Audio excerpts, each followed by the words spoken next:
വെള്ളപ്പൊക്കത്തിൽ തകർന്ന പത്തനംതിട്ട വെണ്ണിക്കുളത്തെ കോമളം പാലത്തിന്റെ പുനർനിർമ്മാണം വൈകുന്നു. പലതവണ പാലത്തിന് പണം അനുവദിച്ചെന്ന പ്രഖ്യാപനമുണ്ടായെങ്കിലും നടപടി ഉണ്ടായില്ല. പാലം ഇല്ലാതായതോടെ കല്ലൂപ്പാറ പഞ്ചായത്തിന്റെ ഒരു ഭാഗം പൂർണ്ണമായും ഒറ്റപ്പെട്ടു. ഇക്കഴിഞ്ഞ ഒക്ടോബറിലെ മഴയിൽ കരിതുള്ളി ഒഴുകിയ മണിമലയാറാണ് കോമളം പാലത്തിന്റെ ഒരു വശം തകർത്തെറിഞ്ഞത്. അപ്രോച്ച് റോഡടക്കം 50 അടിയോളം ദൂരത്തിൽ 6 തീരം കവർന്നു. പുറമറ്റം കല്ലൂപ്പാറ പഞ്ചായത്തുകളെ തമ്മിൽ ബന്ധിപ്പിക്കുന്നതാണ് പാലം.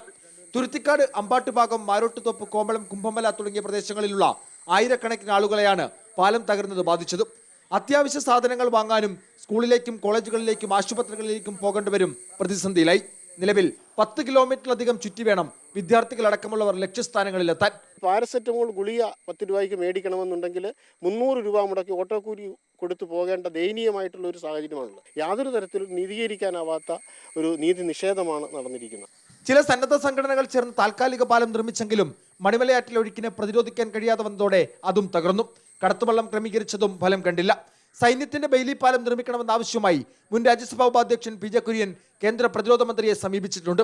എന്നാൽ വർഷങ്ങൾ പഴക്കമുള്ള പാലം പൂർണ്ണമായും പൊളിച്ചു നീക്കി പുതിയത് പണിയുന്നതിനെ പറ്റി ആലോചിക്കുകയാണെന്നാണ് സർക്കാർ വിശദീകരണം. ഏഷ്യാനെറ്റ് ന്യൂസ്, പത്തനംതിട്ട.